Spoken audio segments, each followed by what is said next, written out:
भगवंतानी काल्याची लीला केली, ब्रह्मदेवाचा मोह गेला, ब्रह्मदेवानी मग भगवंताची स्तुती केली. त्यानंतर भगवंतानी कालियामर्दन केलं. भगवंतानी आपल्या वडिलांना गंधर्वापासून सोडवून आणलं. त्यानंतर कालिया त्यांचा सगळा उद्धार झाला. त्यानंतर प्रलंबासुराचा उद्धार भगवंतानी केला. अशा अनेक अनेक अनेक अनेक लीला भगवंतानी केल्या. त्यानंतर भगवंतांनी गोपिकांचं वस्त्रहरण केलं. त्यानंतर वृंदावनात गेल्यानंतर ब्राह्मण पत्न्यांवरती, यज्ञपत्न्यांवरती भगवंतांनी कृपा केली. यज्ञपत्न्यांना दर्शन दिलं, त्यांची कृतार्थता करून दिली. त्यानंतर मग भगवान श्रीकृष्णांना अभिषेक करायचं ठरलं. तो अभिषेक झाला.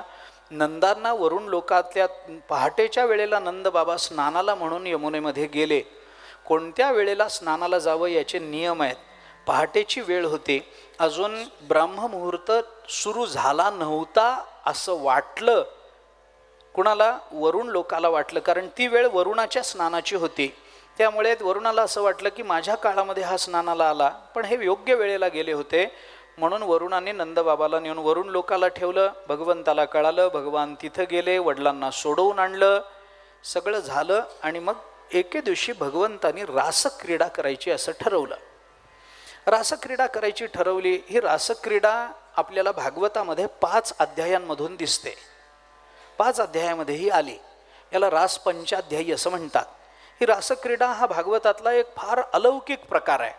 त्याच्यावर स्वतंत्र चिंतन झालं पाहिजे. वेळ नसताना मी रास सांगतोय, मला भगवंतानी तुम्ही दोघांनी क्षमा करावी. परंतु याचा विचार फार व्यापक आहे. कसा रास झाला, रास म्हणजे काय आहे, रास क्रीडा म्हणजे कशी क्रीडा असते, याचा विचार आपल्याला बोलून सांगण्यात आला. ही रासक्रीडा कशी? त्या रासक्रीडेमध्ये भगवंतानी गोपाळांबरोबर, आपल्या गोपिकांबरोबर नृत्य केलं. गोपिकांबरोबर नृत्य केलं. या रासक्रीडेमध्ये फक्त गोपिकाच आहेत, काल्यामध्ये फक्त गोपाळच आहेत. ज्यांना रासक्रीडेत सहभागी व्हायचं आहे त्यांनी स्त्रीच्या रूपात गेलं पाहिजे, आणि ज्यांना काल्याच्या रूपात, काल्याचं सेवन करायचं आहे त्यांनी पुरुषाच्या रूपात आलं पाहिजे, असा विचार आहे. कारण काला अभेदाचा आहे, आणि अभेदाचा विचार करताना ब्रह्मावगतीर ही पुरुषार्थ हा या नियमाप्रमाणे पुरुष झालं पाहिजे. आणि रास क्रीडा ही स्त्रियांबरोबर भगवंतानी केली. भगवान शंकरांना असं वाटलं की आपण रासक्रीडेमध्ये जाऊन भगवंताच्या नृत्याचा आस्वाद घ्यावा. पार्वतीबरोबर भगवान आले. पार्वतीला आत सोडलं गेलं. भगवान शंकराला सोडलं नाही. तुम्ही पुरुष आहात, रासक्रीडेमध्ये सहभागी होता येणार नाही. काय करावं म्हणून भगवंताचं ध्यान केलं. भगवंतानी सांगितलं समोरच्या तीर्थामध्ये स्नान करून या. भगवान शंकर गेले, तीर्थामध्ये स्नान केलं, स्त्रीरूप प्राप्त झालं, आणि मग भगवान शंकर रासक्रीडेमध्ये सहभागी झाले. या रासाचा विचार भागवतामध्ये स्वतंत्रतेनं आला. हा रास काय आहे, ही रासक्रीडा कशी? भगवंतानी गोपाळांबरोबर गोपिकांबरोबर जे जो नृत्य केलं, त्या नृत्याचं नाव आहे हल्लीसक नृत्य. बरं का? त्या हल्लीसक नृत्याचा विचार भरतांनी आपल्या नाट्यशास्त्रामध्ये केलेला आपल्याला दिसून येतो. हे हल्लीसक नृत्य कसं आहे, या हल्लीसक नृत्याचं स्वरूप कसं? हल्लीसक नृत्य 3 पद्धतीनं सांगितलं जातं. 3 पद्धतीनं नाट्यशास्त्रामध्ये त्याचा थोडासा विचार आला. आत्ता सगळाच विचार मी आपल्याला सांगत नाही, परंतु नाट्यशास्त्राने त्याचा विचार बारकाईनं केलेला आहे. हल्लीसक नृत्य कसं असतं? सगळ्या गोपिकांमध्ये एक परमात्मा, एका परमात्म्याच्या भोवती सगळ्या गोपिका फेर धरून नाचतात. हे हल्लीसक नृत्य आहे. 2-2 गोपिकांमध्ये एक परमात्मा, हेही हल्लीसक नृत्य आहे. आणि एक गोपिका आणि एक परमात्मा, हेही हल्लीसक नृत्य आहे. या 3 पद्धतीने हल्लीसक नृत्याचा विचार आपल्याला शास्त्रकारांनी सांगितलेला दिसून येतो. अंगनाम अंगनाम अंतरे माधवो माधवम माधवमच अंतरेण अंगना, याला म्हणतात हल्लीसक नृत्य. बरं का? 2-2 गोपिकांमध्ये एक कृष्ण आणि एक गोपिका आणि एक कृष्ण, यालाही हल्लीसक नृत्य किंवा हल्लीसक नृत्य असं म्हणतात. आता या 3ही पद्धतीचं नृत्य भगवंतानी केलं. या नृत्यामध्ये गोपिकांना परमात्मा आपल्याबरोबर नृत्य करतो याचा अभिमान निर्माण झाला. आणि त्या अभिमान निर्माण झाल्यामुळे परमात्मा त्या नृत्यातून गुप्त झाले. भगवान तिथून निघून गेले, कुणाला दिसेनासे झाले. मग मात्र त्या गोपिकांचा धीर गेला. त्या गोपिकांनी पुष्कळ प्रयत्न केला. त्या गोपिकांच्या विरहाची अवस्था विचित्र झाली आणि मग त्या गोपिका भगवंताला आळवायला लागल्या. त्याला भागवतामध्ये गोपीगीत असं म्हणतात. हे गोपीगीत फार महत्त्वाचं. भक्तिशास्त्रामध्ये या गोपीगीताला इतकं मोठं स्थान आहे, जसं धर्मशास्त्रामध्ये किंवा जसं वेदांत शास्त्रामध्ये वेदवाक्याला महत्त्व असतं, तसं भागवतामध्ये गोपीगीताला महत्त्व आलं. गोपीगीत फार महत्त्वाचं. गोपीगीतामधून गोपिकांनी आपल्या भावना व्यक्त केल्या. या भावनांमधून गोपिकेतांच्या डोळ्यामध्ये पाणी आलं. त्या रडायला लागल्या, भगवंताला आळवायला लागल्या. आणि हे विरहगीत हे इतकं महत्त्वाचं आहे. आपल्या बहुतेकांना आपल्याला ते पाठ असेल. ज्यांना पाठ आहे त्याने आमच्याबरोबर म्हणावं. आपल्याला त्याचा विस्तार जरी करता नाही आला तरी निदान गोपीगीत म्हणूयात तरी. ज्यांना पाठ नाही, कदाचित त्यांच्या हातामध्ये काही असेल, ती काल पुस्तकं नसेल दिली तर आपण शांत चित्तानं गोपीगीताचं श्रवण करा. ज्यांना मुखोद्गत आहे त्याने आमच्याबरोबर म्हणायला लागावं. गोपीगीताचं आपण एक पठण करू. त्यानंतर थोडक्या शब्दामध्ये मी संपूर्ण दशमस्कंधात सांगून संपवणार आहे. त्यामुळे अगदी थोडक्या वेळामध्ये नंतर संपूर्ण दशमाचा विचार आपल्यासमोर ठेवतो. गोपीगीताचं पठण करू. ही काय भागवता दशमस्कंधामध्ये अनेक गीतं आली आहेत. त्याच्यामध्ये गोपीगीत ही भक्तिलीला आहे. त्याच्यानंतर येणारं युगलगीत ही ध्यानलीला आहे. आणि त्याच्यानंतर येणारं भ्रमरगीत ही ज्ञानलीला आहे. ज्ञानलीला, ध्यानलीला आणि भक्तिलीला या 3 गीतांमधून व्यक्त झालेल्या आपल्याला दिसतात. त्याच्यात सगळ्यात महत्त्वाची भक्तिलीला असल्यामुळे आपण गोपीगीताचं फक्त पठण करू आणि पुढे जाऊ. जयति तेदिकं जन्मना व्रजा श्रयत इंदिरा शश्वदत्रहि दैत दृश्यतां दिक्षुतावका स्वैधृतासवस्त्वां विचिन्वते शरदुदासये साधुजातस शिरसिजोदन चेमृषान्दुषा सुरसनाथ ते शुल्कदासिका वर्णनिघ्नतो नेह किं वदा विषजलाभ्यया व्यालराक्षसा वर्षमारुतात् वैद्युतानलात् विषमयात्मजात् विश्वतो भयात् वृषभते वयं रक्षितामो न खलु गोपिका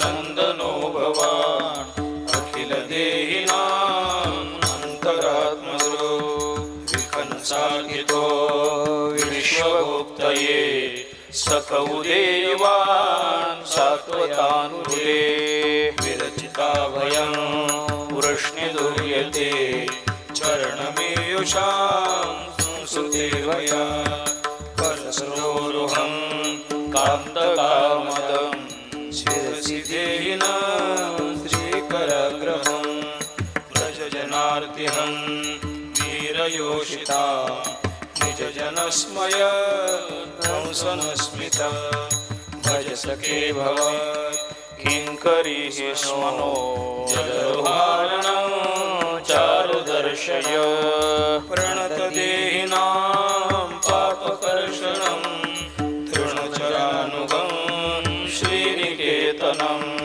फणिफणार्पितं ते पदाम्बुजं कृष्णकुचेषु न कन्धिविष्टयं मधुरया गिरा वल्गुवाक्यया बुधमनोज्ञया पुष्करेक्षणं विधिकरीरिमा वीरमुह्यति वदसीधुना ध्याययस्वना तव कथामृतं तप्तजीवनं कविर्वीडितं कल्मषापहं श्रवणमङ्गलं श्रीमदाततं भुवि गृह्णन्ति ते भूरिदा जनाः प्रेमवीक्षणं विहरणं च ते ध्यानमङ्गलं रसि संविदो यारदस्पृशा कुहकनो मन शोभयन्ति चलसि यद्व्रजान् पशून् नलिनसुन्दरं नाथते पदं शीलतृणाङ्कुरे सीदधीधिना कलिलतामना कान्त गच्छति दिनपरीक्षे नीलकुन्तले वनरुहाननं बिभ्रतावृतं घनरजस्वलं दर्शयन्मुहो नशसि न स्मरं वीरयच्छसि प्रणतकामदं पद्मजार्चितं धरणिमण्डनं ध्येयमापदि चरणपङ्कजं शङ्कमं च ते रमणनिष्कनेश्वरपयादिहं सुरतवर्धनं शोकनाशनं स्वरितवेणुना शुष्टुचुम्बितम् इतररागवे स्मारणं रणा इतरवीरन सेदरामृतम् अटति यद्भवान्नन्निकाननं त्रुटियुगायते त्वामपश्यता कुटिलकुन्तलं श्रीमुखं च ते जड उदीक्षतां पक्ष्मकृदृशां पतिसुतान्वय भ्रातृबान्धवान् विलङ्घ्यते अच्युतागता गतिविधस्तवोद्गीतमोहिता हितवयोषित कस्य जेन्निशि रहसि संविदं हृच्छयोदयं प्रहसिताननं प्रेमवीक्षणं बृहदुरश्रियो वीक्षधामते मुहूर्ति स्पृहा मुह्यते मनः व्रजवनौकसां व्यक्तिरङ्गते वृजिनहन्त्र्यलं विश्वमङ्गलं त्यजमनाक्षण स्वस्त्वात्मना स्वजनरुद्रुजा यन्निषूदना यत्ते सुजातचरणाम्बुहस्तनेषु भीताशनैः प्रियदधीमहि कर्कशेषु तेनाटवीमटसि तद्व्यथतेन किं स्वेत् कुरुपादिभिर्भ्रमतिभिर्भवदायुषान्नः श्रीशुकोवाच इति गोप्य प्रगायन्त्यः प्रलपन्त्यश्च चित्रधा रुरुदुःस्वरं राजन् कृष्णदर्शनलालसा तासामाविरभूच्छौरी स्मयमानमुखाम्बुजा पीताम्बरधरस्रग्वी साक्षान्मन्मथः तं विलोक्यागतं प्रेष्ठं प्रत्युत्फुल्लदृशो बला उत्तस्थुर्युगपत्सर्वान् स्तनवप्राणमिवा गोपाल कृष्ण भगवान की जय रासरासेश्वर भगवान की जय वृंदावन विहारी लाल की जय जय जय श्री राधे जय जय श्री राधे जय जय श्री राधे. भगवंता करता गायलेलं गोपीगीत हे असं गोपीगीत आहे की ज्याच्यानं निश्चयात्मक भूमिकेतून भगवंताची प्राप्ती होते. त्याच्यामध्ये अतिशय करुण असा भाव आहे आणि कारुण्य हा रस त्याच वेळेला निर्माण होतो. कारण काय आहे, आपल्याकडे रस आणि रसाचा स्थायी भाव याचा जो विचार साहित्यशास्त्रामध्ये केला गेला त्याच्यामध्ये करुण रसाचा स्थायी भाव आहे शोक. भगवंताच्या वियोगाचा शोक ज्याच्या अंतःकरणामध्ये निर्माण होतो त्याच्याच गायनातून करुण रसाची उत्पत्ती होत असते. करुण रसाचा स्थायी भाव शोक आहे. जिथं शोक निर्माण होतो तिथं करुण रस निर्माण होतो. आपण बघा, समर्थांची करुणाष्टकं याचं उत्तम उदाहरण आहे.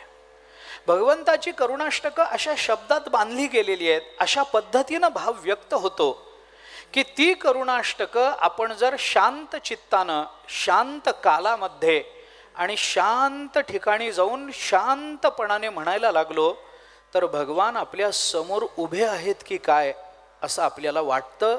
अशी समर्थांची करुणाष्टक आहे. शांतपणानं ती म्हणता आली पाहिजे. अंतःकरणामध्ये भगवत प्राप्तीची तीव्र वेदना ही त्या शब्दामधून आपल्याला अभिव्यक्त करता आली पाहिजे. तशा पद्धतीची शब्दयोजना समर्थांनी केली. ही करुणाष्टकं आपण म्हणून पहा, शांतपणानं म्हणून पहा, मनाला अतिशय समाधान देतात. अतिशय परमात्मा आपल्याला लवकरच प्राप्त होईल असा विश्वास ही अष्टकं निर्माण करतात. गोपीगीत हे त्यापैकी एक आहे. गोपीगीत भगवंताला आपल्याकडे आणणारं गीत आहे, आपल्याला आपल्याकडे ओढून आणणारं गीत आहे. जिथं गोपीगीताचं गायन आहे तिथं परमात्म्याची उपस्थिती आहे, हे लक्षात ठेवा. या गोपीगीताच्या नित्य पठणाचा लौकिक परिणाम असा सांगितला आहे, हृदरोगावरती, हृदयावरच्या रोगावरती गोपीगीत हे औषध आहे असं सांगितलं जातं. गोपीगीताचा नित्य पठण करणाऱ्यांना हृदयरोगाचा त्रास होत नाही, हृदय विकार निर्माण होत नाही, असं त्याचं फल शास्त्रकारांनी आपल्याला सांगितलं आहे. असं गोपीगीत गोपिकांनी गायलं. भगवान त्यांच्यामध्ये प्रविष्ट अभिव्यक्त झाले. तासाम आविर्भूत शौरी स्वयमान मुखांबुजा, कोण आहेत? पीतांबरधरस्त्रग्वी साक्षान मन्मथ मन्मथा. कामाचाही काम असणारे भगवान तेषाम आविर्भूत, त्यांच्यामध्ये अभिव्यक्त झाले, प्रकट झाले, आविर्भूत झाले. कारण त्या गोपिका फार सुंदर गायल्या. शुकाचार्यांनी रुरुदुः राजन कृष्ण दर्शन लालसा, कृष्ण दर्शन लालसा सुस्वरम रुरुदुः असा शब्द वापरला. सुस्वरन म्हणजे चांगल्या स्वरात गोपिका रडल्या. आता रडण्याला काही स्वर असतो काय? नसतो. रडणं कसं असतं? त्याला स्वर थोडाच असतो. काळी 2 मध्ये तुम्ही रडा असं थोडंच असतं. थोडंसं दुःख असेल तर पांढरी 3 मध्ये जाऊ द्या, त्याच्यापेक्षा जास्त दुःख असेल तर काळी 4 मध्ये चला, असं थोडंच असतं. रडण्याला फक्त आवाज असतो, रडण्याला स्वर नसतो. पण गोपिका रडल्या, त्या सुस्वर रडल्या. कारण भगवंताकरता जे रुदन केलं जातं त्याच्यामध्ये स्वर स्वतःहून बसत असतो, त्याच्यामध्ये स्वर स्वतःहून येत असतो. गोपिका रडल्या, भगवान प्रकट झाले. भगवंतानी गोपिकांचं समाधान केलं. आणि सगळं झाल्यानंतर मग भगवान असं लक्षात आलं की नंतर त्या व्योमासुराचा उद्धार झाला, केशीचा उद्धार झाला, वगैरे वगैरे त्यांचे उद्धार होत गेले. आणि एके दिवशी कंसाला कळलं की हे दोघे जण बलराम आणि भगवान श्रीकृष्ण गोकुळामध्ये आहेत. आणि मग त्या कंसाने अक्रूराला तिथे पाठवलं. अक्रूर आले. त्या कंसाच्या यज्ञामध्ये तुम्हाला आमंत्रण आहे म्हणून सांगितलं. जायचं ठरलं. गोपिकांना भगवंतानी जावं असं वाटेना. हा जो प्रकार भागवतामध्ये आपल्याला दिसतो हा भक्तिशास्त्राचा एका अर्थानं कलशाध्याय म्हटला पाहिजे बरं का. कारण भक्तिशास्त्र 3 भूमिका आपल्या ठिकाणी ठेवतं. भक्तिशास्त्राचा विचार 3 भूमिकांवर होतो. एकाला म्हणतात पूर्वराग, दुसऱ्याला म्हणतात मिलन आणि तिसऱ्याला म्हणतात विरह. गोपिकांच्या अंतःकरणामध्ये जो भाव व्यक्त होतो, भक्ताच्या अंतःकरणामध्ये जो भाव व्यक्त होतो तो या 3 टप्प्यावर स्वीकारला जातो. भावना 3 प्रकारच्या. एकाला म्हणतात पूर्वराग, भगवंताची प्राप्ती व्हावी याच्याकरता केलेली तळमळ, याच्याकरता केलेले प्रयत्न, याच्याकरता केलेले कष्ट, याच्याकरता अंतःकरणात ठेवलेली भावना, याकरता त्या भावनेची सांभाळलेली प्रामाणिकता, याच्याकरता जीवनाच्या समर्पणाची असणारी तयारी, हे सगळं जे असतं त्याला पूर्वराग असं म्हणतात. राग शब्दाचा अर्थ आहे प्रेम. भगवत प्राप्ती होण्याच्या पूर्वी भगवंतावर पराकाष्ठेचं केलेलं जे प्रेम आहे त्याला पूर्वराग म्हणतात. आणि या पूर्वरागामुळे, या प्रेमामुळे परमात्म्याची प्राप्ती होते. आणि परमात्मा भेटला की त्याला मिलन असं म्हणतात. परमात्म्याची प्राप्ती झाली, मिलन. आणि मिलनानंतर, प्राप्त झाल्यानंतर पुन्हा परमात्मा भक्ताला सोडून जातो, त्याला विरह असं म्हणतात. या 3 ज्या अवस्था आहेत या अवस्था एकापेक्षा एक वरचढ आहेत बरं का. पूर्वरागापेक्षा मिलन श्रेष्ठ आहे, मिलनापेक्षा भक्तिशास्त्र म्हणतं विरह श्रेष्ठ आहे. परमात्मा प्राप्तीपेक्षा परमात्म्याचं विरह हा अधिक जास्त श्रेष्ठ माना. का माना? त्याचं कारण आपल्याला भक्तिशास्त्राने फार चांगल्या पद्धतीनं सांगितलंय. भक्तिशास्त्र असं म्हणतं की आपल्याला परमात्मा प्राप्त झाला, आपण परमात्म्याचा विचार करू, पण तेवढ्या पुरताच तो विचार होईल. पण परमात्म्याचा विरह जर आपल्याला भोगावा लागला तर तो विरह आपल्याला परमात्म्याचं नित्य चिंतन करायला लावेल. मी साधं उदाहरण आपल्याला त्या संदर्भामध्ये देतो, ऐका.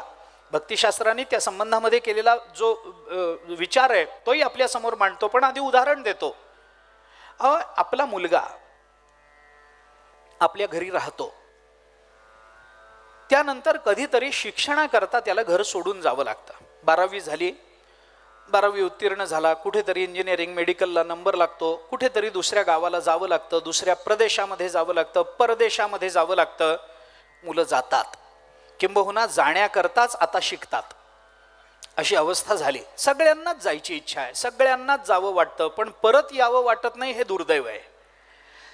जावं, बाहेर शिक्षण घ्यावं, विद्वत्ता मिळवावी, आपला अभ्यासाची व्यापकता वाढवावी, पण केलेल्या अभ्यासाचं फल आपल्याच देशातल्या नागरिकांना मिळालं पाहिजे, याची दक्षताही विद्यार्थ्यांनी घेतली पाहिजे. त्यांनी परत आलं पाहिजे. ज्या देशाने आम्हाला वाढवलं, ज्या आईवडिलांनी आम्हाला सांभाळलं, ज्या शिक्षकांनी आम्हाला प्राथमिक शिक्षण दिलं, त्या सगळ्यांच्या सेवेकरता बाहेर गेलेल्या विद्यार्थ्यांनी पुन्हा या देशामध्ये येऊन आपल्या सगळ्या समाजाची सेवा करणं हे खरं म्हणजे त्यांचं कर्तव्य आहे. मुलं बाहेर शिकायला जातात,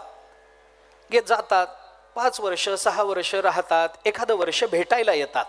गंमत कशी असते, जोपर्यंत मूल आपल्या जवळ राहतं तोपर्यंत आई त्याला सांगते, हे बघ मला आज काम आहे, तुझ्याकरता टेबलावर करून ठेवलंय, ते घे, जेव, अभ्यास कर, संध्याकाळीपर्यंत मी परत येणार आहे, रात्रीचा स्वयंपाक आहे, हे असं आहे, ते तसं आहे, चिंता करू नको, अमुक आहे तमुक आहे. मग आई बाहेर निघून जाते, तो मुलगा येतो, आईला लक्षात राहतं, माहिती असतं, तो येतो, अरे घेईल, बसेल, जेवण करेल, धुवून टाकेल भांडी त्याची, बाकीचं उरलेलं सगळं काय फ्रीजमध्ये ठेवेल, अभ्यास कर. आईला सगळं माहिती असतं. आई तिच्या कामाला जाते, संध्याकाळी परत येते, परत आल्यावर विचारते, जेवलास का रे?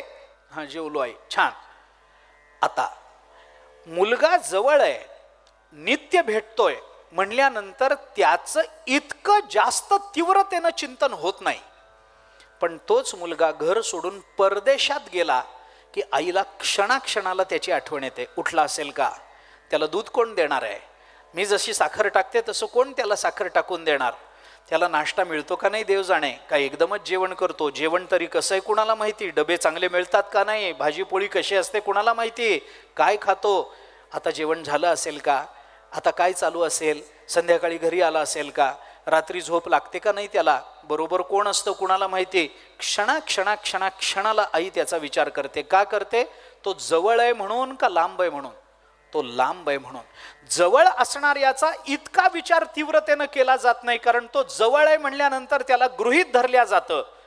पण ज्याचा विरह प्राप्त होतो त्याचा मात्र प्रत्येक क्षणाला जर विचार चालत असेल तर भगवंताच्या मिलनामध्ये भगवंताचा तितका विचार होणार नाही जेवढा विचार भगवंताच्या विरहामध्ये भक्ताचा होईल.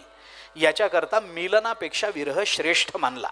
भक्तिशास्त्र आपल्याला सांगतं, संगम विरह विकल्पे, संगम आणि विरह, मिलन आणि विरह असा जर विकल्प निर्माण झाला तर भक्त म्हणतो याच्यातलं श्रेष्ठ काय? वरमिह विरहो न संगमस्तस्य. विरह आणि मिलन या दोन्हीमध्ये विकल्प निर्माण झाला. काय पाहिजे असं जर विचारलं तर भक्त म्हणतो आम्हाला विरह पाहिजे, आम्हाला त्याचं मिलन नको. का बाबा? कारण तो भक्त असं म्हणतो, संगे सैव तथैका त्रिभुवन तन्मयम विरहे. अरे ज्या वेळेला त्याचा संग होतो त्यावेळेला त्याच्याच ठिकाणी तो पाहिला जातो, पण त्याचा विरह जेव्हा होतो तेव्हा सर्वत्र तोच दिसायला लागतो. मग सर्वत्र तोच बघायला लावणारा विरह हा श्रेष्ठ मानला गेला. हा जो विरह आहे भक्ताच्या जीवनातली, भक्ताला हवीहवीशी वाटणारी पण दुःखाला निमित्त ठरणारी ही भावना आहे. आणि या विरहाचे 3 प्रकार असतात. एक वर्तमान विरह आहे, एक भावी विरह आहे आणि एक भूत विरह आहे. याच्यामध्ये सुद्धा तारतम्य करताना वर्तमान विरह सहन करण्याच्या सहज शक्यतेतला आहे. भावी विरह पहिला, मग वर्तमान विरह आणि मग भूत विरह. आपल्याला परमात्मा सोडून जाणार आहे, बघू उद्या जाणार आहे, परवा जाणार आहे, 2 दिवस तरी आहे ना, सहन करायला थोड्याशा शक्यतेच्या कोटीतला. वर्तमान विरह भगवान सोडून चाललेत, जास्त तीव्र होतो, आणि भगवान सोडून गेले की तो विरह अधिकाधिक तीव्र होतो. त्याला भूतविरह असं म्हणतात. हा जो भूतविरह भक्तिशास्त्राने आपल्याला सांगितला, या भूतविरहाच्या 10 अवस्था भक्तिशास्त्राने आपल्याला सांगितल्या. चिंतात्र जागरोद्वेगौ तानवम मलिनांगता प्रलापो व्याधी उन्मादः मोह मृत्यू दशादश. भक्तिशास्त्र आपल्याला सांगतं चिंता, अत्र काय काय? चिंता, जागर, उद्वेग, तानव, मलिनांगता, प्रलाप, व्याधी, उन्माद, मोह आणि मृत्यू. मृत्यू ही त्याची शेवटची अवस्था आहे. भगवंताच्या विरहामध्ये मृत्यू होतो याचा अर्थ भक्त मरत नाही, हे लक्षात घ्या. मृत्यू सदृश अवस्था त्याला प्राप्त होते, मरत नाही.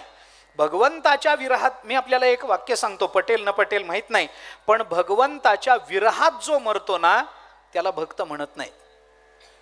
भगवंताच्या विरहात जो मरतो, म्हणून भक्तिशास्त्रामध्ये तो सारस पक्षी त्याची बायको आणि चक्रवाक पक्षी त्याची बायको या दोघींचा एक संवाद आलाय.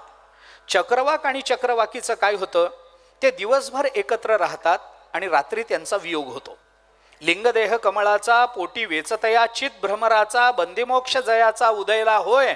शब्दाचिया आसकडी भेद नदीच्या दोहीथडी आरडते विरहवेडी बुद्धिबोधू तया चक्रवाकाचे मिथून सामरस्याचे समाधान भोगवी जो चित गगन भुवन दिवा.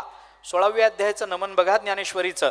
ज्ञानोबराय बोलतात, हे चक्रवाक पक्षी आणि त्याची बायको रामचंद्र प्रभूंच्या शापामुळे दिवसभर एकत्र राहतात आणि सूर्यास्त झाला की नदीच्या 2 तीराला जातात आणि रात्रभर एकमेकांच्या नावाने ओरडत बसतात. सूर्योदय झाला की पुन्हा त्यांची भेट होते. पण सारस पक्षी जो असतो, तिला संस्कृतामध्ये सारस पक्षाला लक्ष्मणा असा शब्द आहे. तो जो पक्षी असतो, तो सारस पक्षी, त्याचं आपल्या बायकोवर इतकं प्रेम असतं की बायकोचा विरह झाला की सारस पक्षी मरून जातो. सारसाही विघडता वोहावनी वत्स काढितात. ज्ञानोबराय पावला पावलाला ज्ञानोबरायांची प्रमाण देतो मी आपल्याला. ज्ञानोबरायांनी सांगितलं नाही असं या जगात काहीही नाही, हे लक्षात ठेवा. ज्ञानोबराय बोलत नाही तसं काही नाही. सारसाही विघडता वोहावनी वत्स काढिता. परिणाम काय होतो? अरे प्राण जातो त्याच्यातून.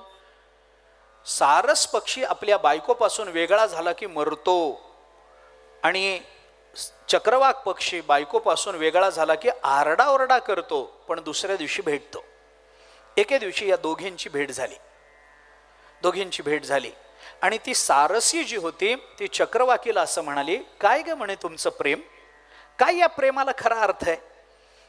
काय तुम्ही दिवसभर एकत्र राहता, रात्री एकमेकांपासून वेगळे होता, पुन्हा दिवसा भेटता, काय याला कसलं प्रेम म्हणायचं? जे प्रेम रात्री तुम्हाला वेगळं करतं ते प्रेम कसं? आणि रात्री तुम्ही वेगळं झाल्यानंतरही त्याच्या विरहामध्ये किंवा तुझ्या विरहामध्ये एकमेकांचा प्राण जात नाही असं कसं? याला कसला विरह म्हणता? प्राण गेला पाहिजे. आमचं बघ तसं नाही आहे. आम्ही एकमेकांपासून वेगळे झालो की आम्ही मरतो. आमचं प्रेम खरं आहे. इतकं प्रेम आहे की थोडा वेळ जरी आम्ही बाजूला झालो तरी आमच्यापैकी एक जण मरतो, दोघेही मरतो आम्ही. हे प्रेम खरं आहे. तुमच्या प्रेमाला प्रेम कोण म्हणेल? रात्री वेगळे होता आणि पुन्हा दिवसा भेटता, कसलं प्रेम आलं? त्यावेळेला ती चक्रवाकी म्हणाली, अगं तुला काय सांगू, तुला काय खरं प्रेम कळणार आहे? काय प्रेम कळणार? ती म्हणाली, काय ह्याच्यात प्रेम काय? रात्री वेगळे होता आणि दिवसा भेटता, प्रेम काय? ती म्हणाली, विरहामध्ये मिलनाच्या आशेत जगण्याचा आनंद काय असतो हे तुला काय कळणार आहे? विरहामध्ये मिलनाची आशा जिवंत ठेवून जगणं दुःखदायक असलं तरी त्याच्या अखंड चिंतनात जगणं हे काय असतं हे तुला काय कळणार? गोपिकांची अवस्था भगवान सोडून गेल्यानंतरची अशी आहे. गोपिका भगवंताच्या भूतविरहात आहेत. अक्रूर काका आले, भगवंताला नेणार हे कळलं, भावी विरह आहे. भगवान रथात बसून निघाले, गोपिका रस्त्यात आडव्या पडल्या, वर्तमान विरह आहे. भगवान सोडून गेले. भगवंताच्या चिंतनाशिवाय दुसरं चिंतन गोपिकांच्या जीवनामध्ये नाही. भगवान सोडून आले. गोकुळातून भगवान मथुरेमध्ये गेले. मथुरेमध्ये कंसाच्या यज्ञामध्ये भगवंतांनी आपलं सामर्थ्य दाखवलं. कुवलयापीडाचा उद्धार केला. आखाड्यामध्ये प्रवेश केला. चाणूर मुष्टिक यांना भगवंतांनी बलरामदादांनी मारलं. सगळं झाल्यानंतर कंस सिंहासनावर बसला होता. भगवान चटकन उडी मारून तिथपर्यंत पोचले. कंसाला खाली पाडलं. कंसाचा किरीट खाली पडला आणि भगवान त्याच्या अंगावर बसले. भगवंतानी त्याचा गळा घोटला नाही, भगवंतानी तलवार काढली नाही, भगवंतानी गदेने त्याला मारलं नाही, भगवंतानी धनुष्यबाण हातात घेतलं नाही. भगवान कंसाच्या अंगावर बसले आणि कंसाच्या अंगावर आपलं वजन वाढवून वाढवून पृथ्वी एवढं वजन केलं आणि कंसाला मारून टाकलं. का? कारण ही पृथ्वी या भगवंताकडे कंसाच्या पापाचं ओझं झालं म्हणून तक्रार करायला आली होती. भगवंतानी पृथ्वीला सांगितलं, तुझं ओझं तू दूर केलं पाहिजेस, मी मदत करीन. परमात्मा आपल्या संकटात आपल्याला मदत करतो, पण पुढाकार आपल्याला घ्यावा लागेल, हे लक्षात घ्या. त्यामुळे परमात्म्याने सांगितलं, ठीक आहे मी अंगावर बसतो, पण वजन तुझं वापर. मग पृथ्वीचा भार कंसाच्या अंगावर घातला आणि कंसाला मारून टाकलं. सगळी पृथ्वी पापमुक्त करून टाकली. हे भगवान श्रीकृष्णांचं अलौकिक कार्य प्रवृत्ती धर्म म्हणून प्रसिद्ध आहे. भगवंताचा हा प्रवृत्ती धर्म आहे. पण भगवान गोकुळामध्ये राहिले, गोकुळातून बाहेर पडले, गोपिकांना विरह वेदना झाल्या. हे मात्र भगवंताचं निवृत्ती धर्म हा भगवंताचा मानला जातो. त्यानंतर भगवान बलरामदादांचं उपनयन झालं. त्यानंतर बलरामदादा आणि भगवान सांदीपनी ऋषींच्या आश्रमामध्ये शिक्षणाकरता गेले. 14 दिवसामध्ये भागवताच्या ठिकाणमधून 14 दिवसाचा उल्लेख आहे. महाभारतामध्ये 64 दिवस अहोरात्र राहून भगवंताने 14 विद्या आणि 64 कला आपल्या गुरूंकडून प्राप्त करून घेतल्या. त्याच्यानंतर आणखीन काही दिवस भगवान तिथे राहिले, आणखीन अध्यात्मविद्या वगैरे प्राप्त करून घेतली. त्यानंतर भगवान आणखीन काही दिवस आपल्या गुरूंच्या आश्रमामध्ये राहिले. ते फक्त आणि फक्त गुरूंची सेवा करण्याकरता राहिले. आपल्या गुरुकुलाच्या विचारानुसार पद्धती अशी आहे की आपण गुरूंच्या आश्रमात जावं, गुरूंची सेवा करावी आणि ज्ञान मिळवावं. सेवा करून ज्ञान मिळवावं हे बरोबर आहे, पण ज्ञान मिळाल्यानंतर तिथून निघून जाऊ नये. का? नंतरही गुरुची सेवा आपण केली पाहिजे, काही काळ राहून गुरूंची सेवा केली पाहिजे. का? कारण पहिली सेवा जी असते ती ज्ञानाच्या अपेक्षेने असते, नंतरची सेवा ही कृतज्ञतेची असते. म्हणून अपेक्षा आणि कृतज्ञता या दोन्ही करता गुरुसेवा अनिवार्य मानली जात असल्यामुळे भगवान सांदीपनी ऋषींच्या आश्रमात जाऊन सेवा करून राहिले. आणि सेवा झाल्यानंतर भगवान मुद्दाम बलरामदादांसह तिथे राहिले आणि गुरूंची सेवा केली, निरपेक्ष सेवा केली, कोणत्याही हेतू विना सेवा केली. आपल्याला गुरूंनी ज्ञान दिलं याची कृतज्ञता म्हणून भगवान श्रीकृष्णांनी सांदीपनी ऋषींची सेवा केली. तिथून निघताना सांदीपनी ऋषींना विचारलं, गुरुदक्षिणा काय हवी? सांदीपनी ऋषींनी सांगितलं, काही नको, विद्या विकत नाही. मग पुष्कळ आग्रह केल्यावर त्यांनी सांगितलं, मला काही नको, पण गुरुपत्नीला विचार. महाभारतामध्ये गुरूंनीच सांगितलं, सांदीपनींनीच सांगितलं असं वर्णन आहे. त्यांनी सांगितलं, बाबा माझा एक मुलगा समुद्राने नेला आहे, मला तो मुलगा परत हवा आहे. भगवान गेले, समुद्रातून आपल्या गुरूंच्या मुलाला आणलं, गुरुपत्नीच्या स्वाधीन केलं. आपल्या गुरूंचे आपल्यावरचे उपकार त्याच्यातून त्या ऋणातून उतराई होण्याचा माणसाने प्रयत्न केला पाहिजे. आपल्याकडे शास्त्र असं सांगतं, मनुष्य जन्माला येताना 3 ऋण घेऊन येतो. आजकालचा विचार केला तर 4 ऋण घेऊन येतो. 3 ऋण कोणती आहेत? एक देव ऋण आहे, एक संत ऋण आहे किंवा ऋषी ऋण आहे, आणि एक पितृ ऋण आहे. माता पित्यांचं एक ऋण आपल्यावर आहे, संतांचं ज्ञानोबाराय तुकोबारायदिक संतांचं एक ऋण आपल्यावर आहे, आणि भगवंताचं एक ऋण आपल्यावर आहे. आणि आणखीन एक ऋण आज आपल्याला विचारात घ्यावं लागतं, ते म्हणजे आपल्या देशाचंही आपल्यावर काहीतरी ऋण आहे, तेही आपल्या शिरावर असतं. ही ऋण फिटत नसतात, फिटत नाहीत. आपण काही केलं तरी आई वडिलांचं ऋण फिटणार नाही. आपल्या शरीराच्या कातड्याचे जोडे करून जरी आपण तुकोबारायांना घातले तरी तुकोबारायांचं आपल्यावरचं ऋण फिटणार नाही. ही वस्तुस्थिती आहे, गोष्ट खरी आहे. ते ऋण कधीच फिटत नसलं तरी एक मात्र लक्षात ठेवलं पाहिजे की ते फिटत नाही हे माहिती आहे म्हणून फेडण्याचा प्रयत्नच न करणं हे मात्र दोषास्पद आहे.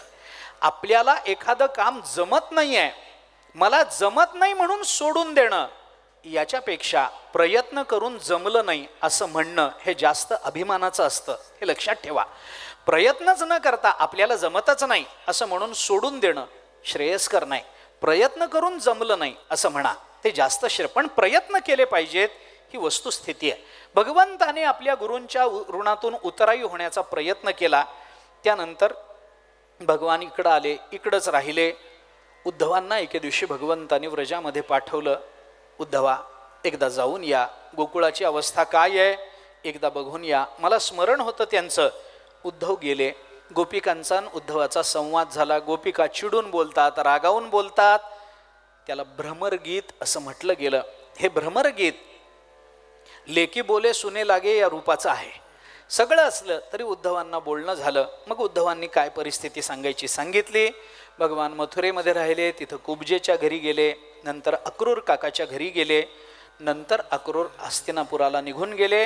दशमस्कंधाचा पूर्वार्ध संपतो, उत्तरार्ध सुरू होतो.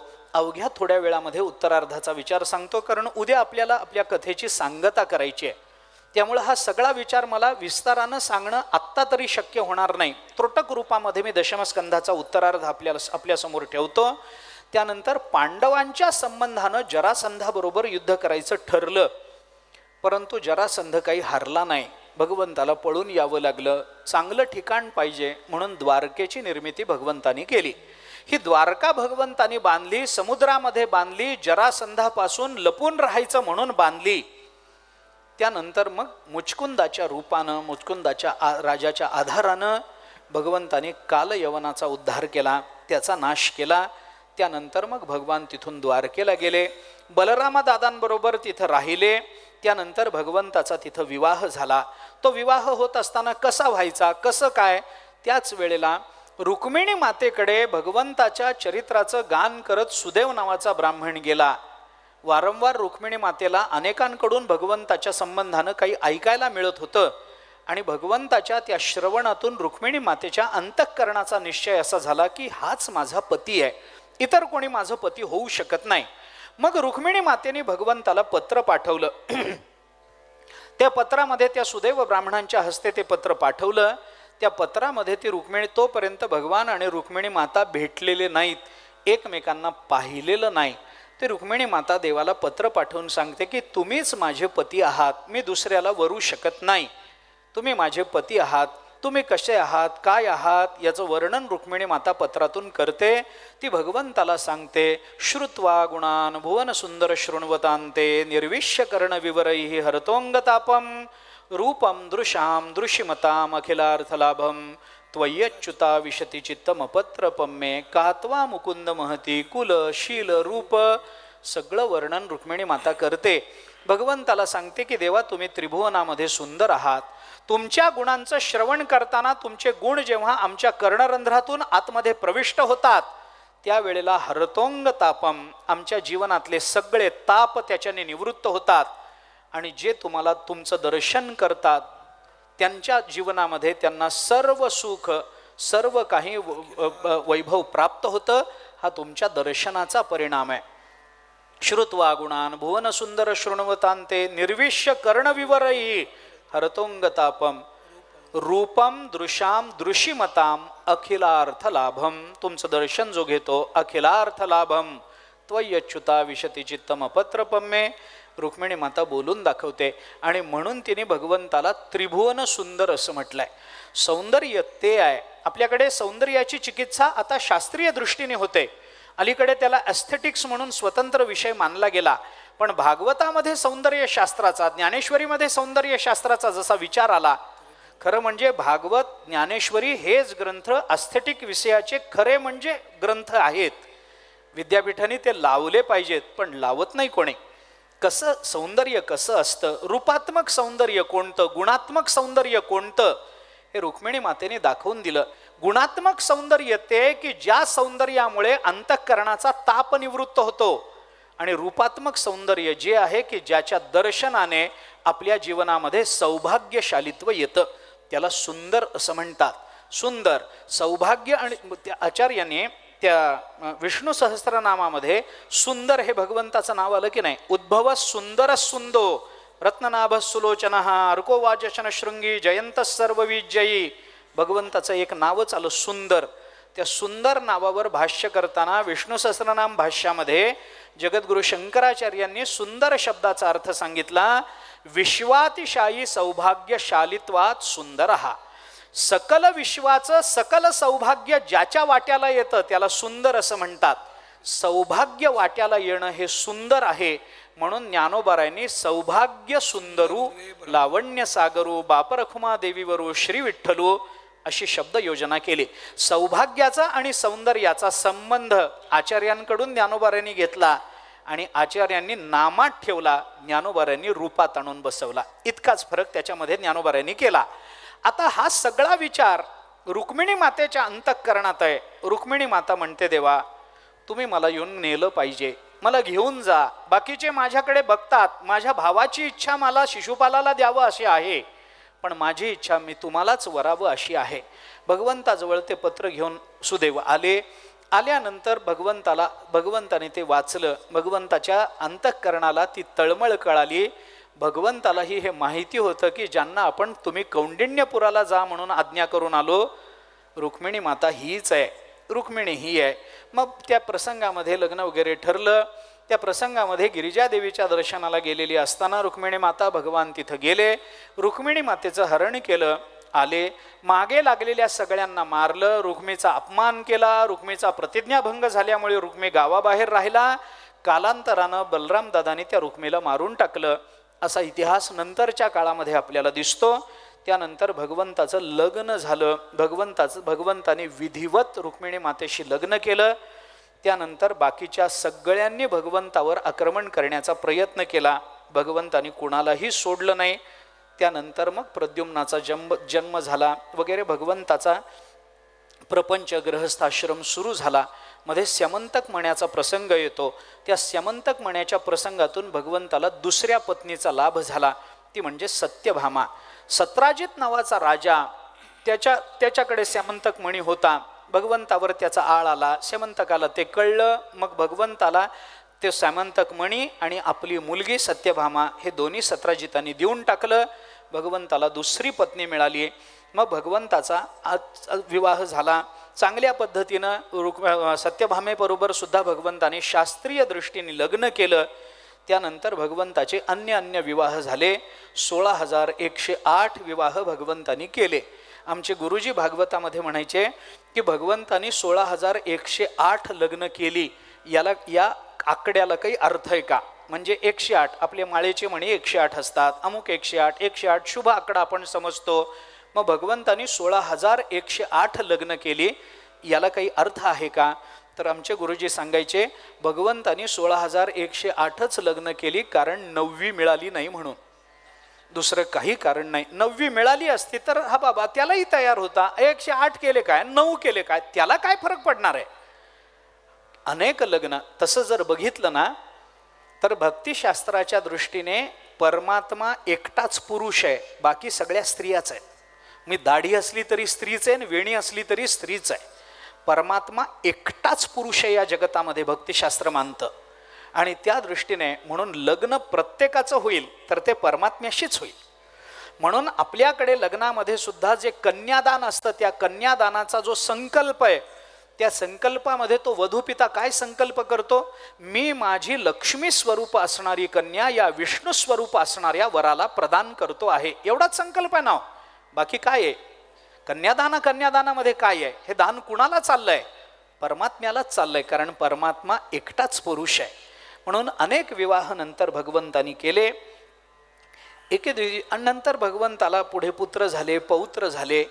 एके दिवशी भगवान रुक्मिणी मातेबरोबर बोलत असताना भगवंताला रुक्मिणीची थट्टा करायची लहर आली.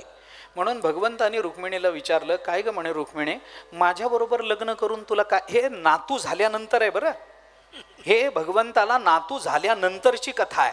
भगवान म्हणाले, रुक्मिणी माझ्याबरोबर लग्न करून तुला काय मिळालं ग? मी गवळ्याचं पोरग. काय ते जरासंधाला घाबरून पळत राहिलो, इकडं गेलो तिकडं गेलो, घराकडे माझं लक्ष नाही, काय चाललंय मला माहिती नाही. काय माझ्या जीवनामध्ये चांगलं आहे मला सांग? लहानपणी एकाच्या पोटी जन्मलो, दुसऱ्याच्या घरी वाढलो, मदतीला गेलो तिसऱ्याच्या. काय माझं खरं आहे? सगळं तारुण्य राजकारणामध्ये गेलं, खऱ्याचं खोटं करत राहिलो. काय माझं चांगलं आहे मला सांग ना, काय चांगलं आहे? माझ्याबरोबर लग्न करून तुला काय मिळालं? तुझा भाऊ रुक्मी शिशुपालाला देतो म्हणाला होता की नाही? शिशुपाल मोठा राजा होता, ऐश्वर्य होतं, साम्राज्य होतं. त्याच्याबरोबर लग्न केलं असतंस तर केवढा आनंदानं ऐश्वर्य भोगता आलं असतं तुला. माझ्याबरोबर राहिल्यामुळं कुठं चोखोबरायांच्या घरी बाळणपणाला चला, कुठं संतांच्या घरी ह्याला चला, कुठं जनाबाईला दळू लागायला चला, सगळी कष्टाची कामं. आणि करून करून केलंच कुणाबरोबर लग्न? तर शेणकाडी करणाऱ्या एका गोपाळाच्या पोराबरोबर.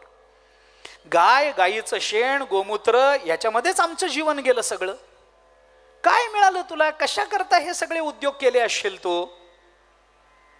काही उपयोग झाला नाही. मी तुला खरं सांगू, अजूनही वेळ गेली नाही. नातू झाल्यावर बरं, ही भगवंताची लीला आहे. बरं, हे प्रयोग घरी करायचे नाहीत. हे लीला चरित्र आहे, अनुभव चरित्र नाही, हे लक्षात घ्या. आणि जर प्रयोग करायचे असतील तर ज्यांनी त्यांनी आपापल्या जबाबदारीवर करावेत.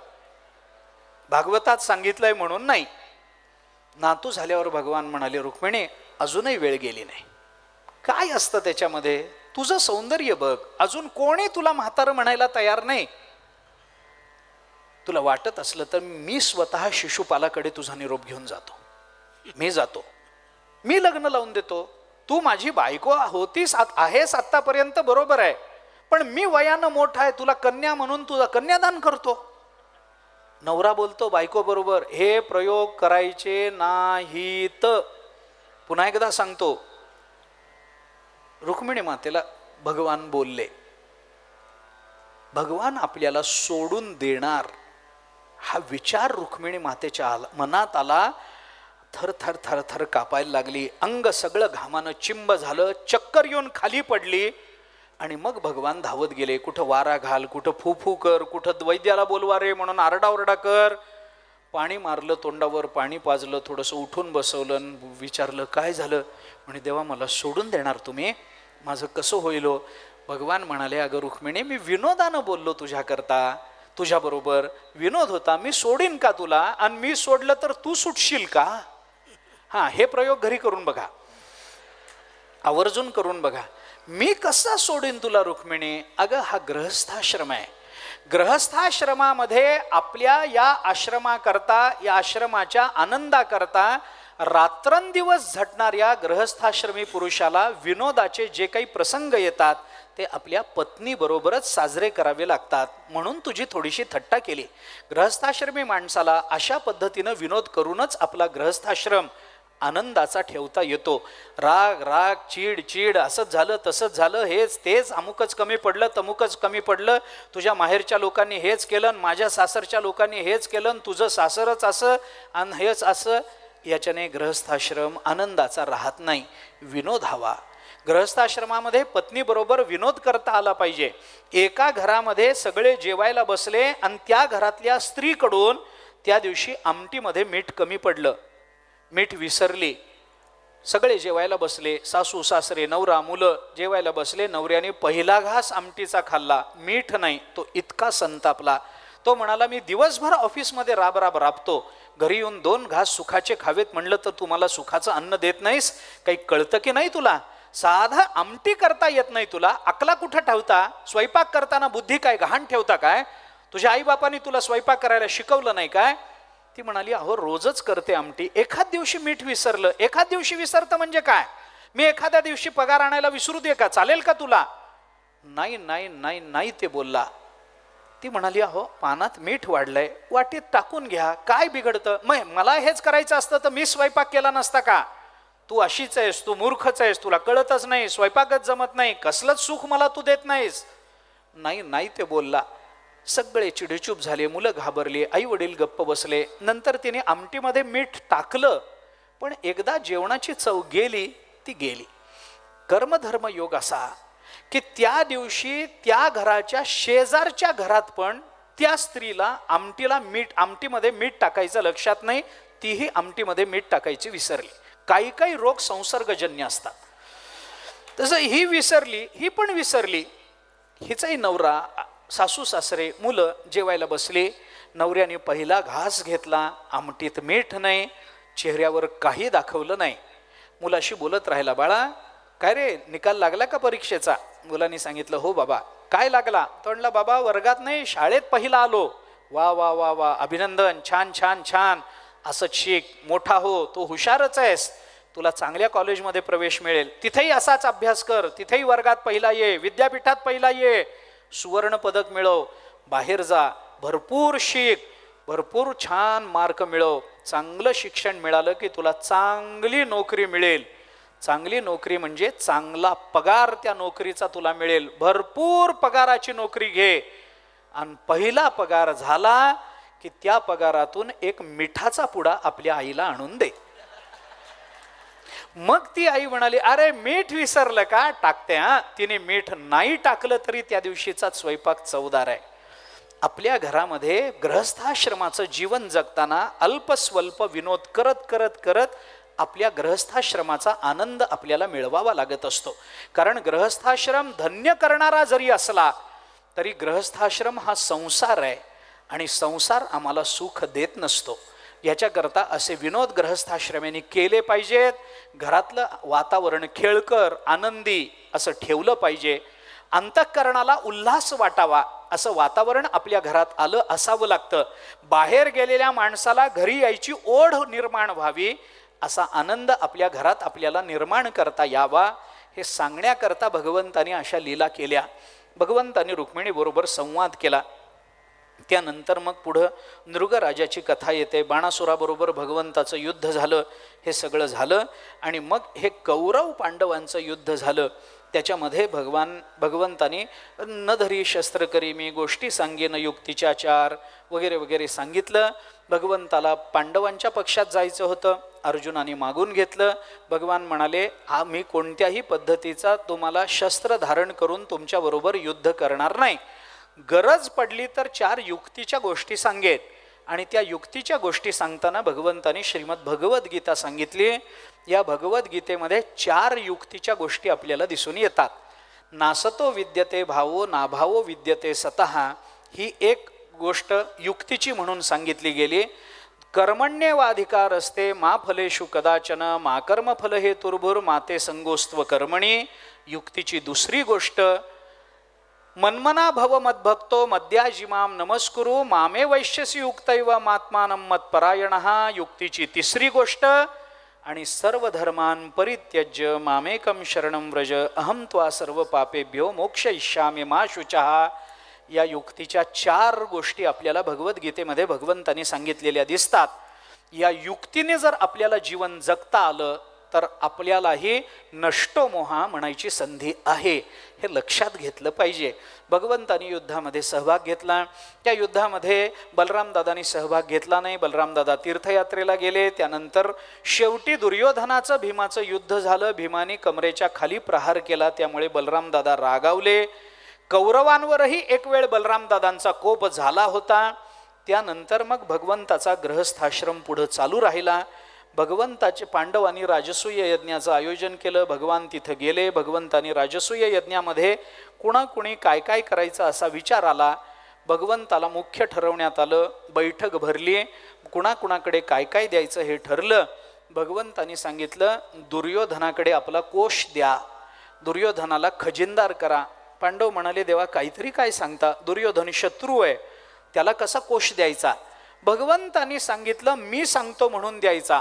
कशा करता. भगवंतानी सांगितलं वेड्यांनो तुम्हाला माहिती नाही दुर्योधन वाईट असेल पण त्याच्या हातावर मत्स्यचिन्ह आहे. मत्स्यचिन्ह आहे म्हणजे काय, ज्योतिषशास्त्रामध्ये हातावर मत्स्यचिन्ह असलं की त्याच्या हातातून जेवढी संपत्ती जाते त्याच्या दुपटीनं त्याला दुसऱ्या दिवशी मिळत असते. हा मत्स्यचिन्हाचा बघू नका हातावर, असं नसतं. काय करायचंय आपल्या हातावर नसतं. कशा करता बघताय, मी सांगतोय ना आपल्याला काय ते, कशा करता हात असं करून बघताय उजेडामध्ये, ते नसतं. बघू नका हो, बघू नका. पुन्हा पुन्हा सांगतो बघू नका. ते आपल्या आणि दुर्योधनाची चिन्ह हातावर पाहिजेत कशाला हो, कशाला पाहिजेत. ते मत्स्यचिन्ह, मत्स्यचिन्ह आहे ते दुर्योधनाला द्या. दुर्योधनाला दिलं. राजसूय यज्ञ संपन्न झाला. संपन्न झाल्यानंतर दुर्योधनाच्या लक्षात आलं की आपण इतकी संपत्ती खर्च केली तरी पांडवांकडे का राहिली. मग लक्षात आलं हातावर मत्स्यचिन्ह आहे. मग काय करावं, कसं करावं. मग ते शकुनीमध्ये पडले. त्यांनी सांगितलं त्या मत्स्यचिन्हाचा प्रभाव कसा जातो वगैरे वगैरेचा विचार पुढे आला. तो महाभारतातला विचार झाला. पण राजसूय यज्ञामध्ये भगवंतानी काही काम केलं. राजसूय यज्ञाची पूर्तता झाली. दुर्योधनाचा अपमान झाला. त्यानंतर दंतवक्त्राचा उद्धार झाला. त्यानंतर अनेकांचा उद्धार करत करत करत बलरामदादांच्या हातून एका सुताचा वध झाला. त्याच्यातून भगवंतानी त्यांना बाहेर काढलं. तीर्थयात्रेला पाठवलं. आणि त्यानंतर सुदाम्याची कथा भागवतामध्ये येते. सुदामदेव भगवंताला भेटायला आले. भगवंताला भेटायला आलेले सुदामदेव भगवंताचे बालमित्र आहेत. सांदीपनी ऋषींच्या आश्रमात एकत्र शिकलेले, एकत्र वाढलेले आहेत. पण सुदामदेवांचं प्रारब्ध हे दारिद्र्याचं आहे, भगवंताचं प्रारब्ध ऐश्वर्याचं आहे. सुदामदेवाच्या पत्नीच्या विनंतीवरून, सुशीलेच्या विनंतीवरून सुदामदेव भगवंताकडे आले. भगवंताने त्यांचं स्वागत केलं, आलिंगन दिलं, त्यांची पाद्यपूजा केली.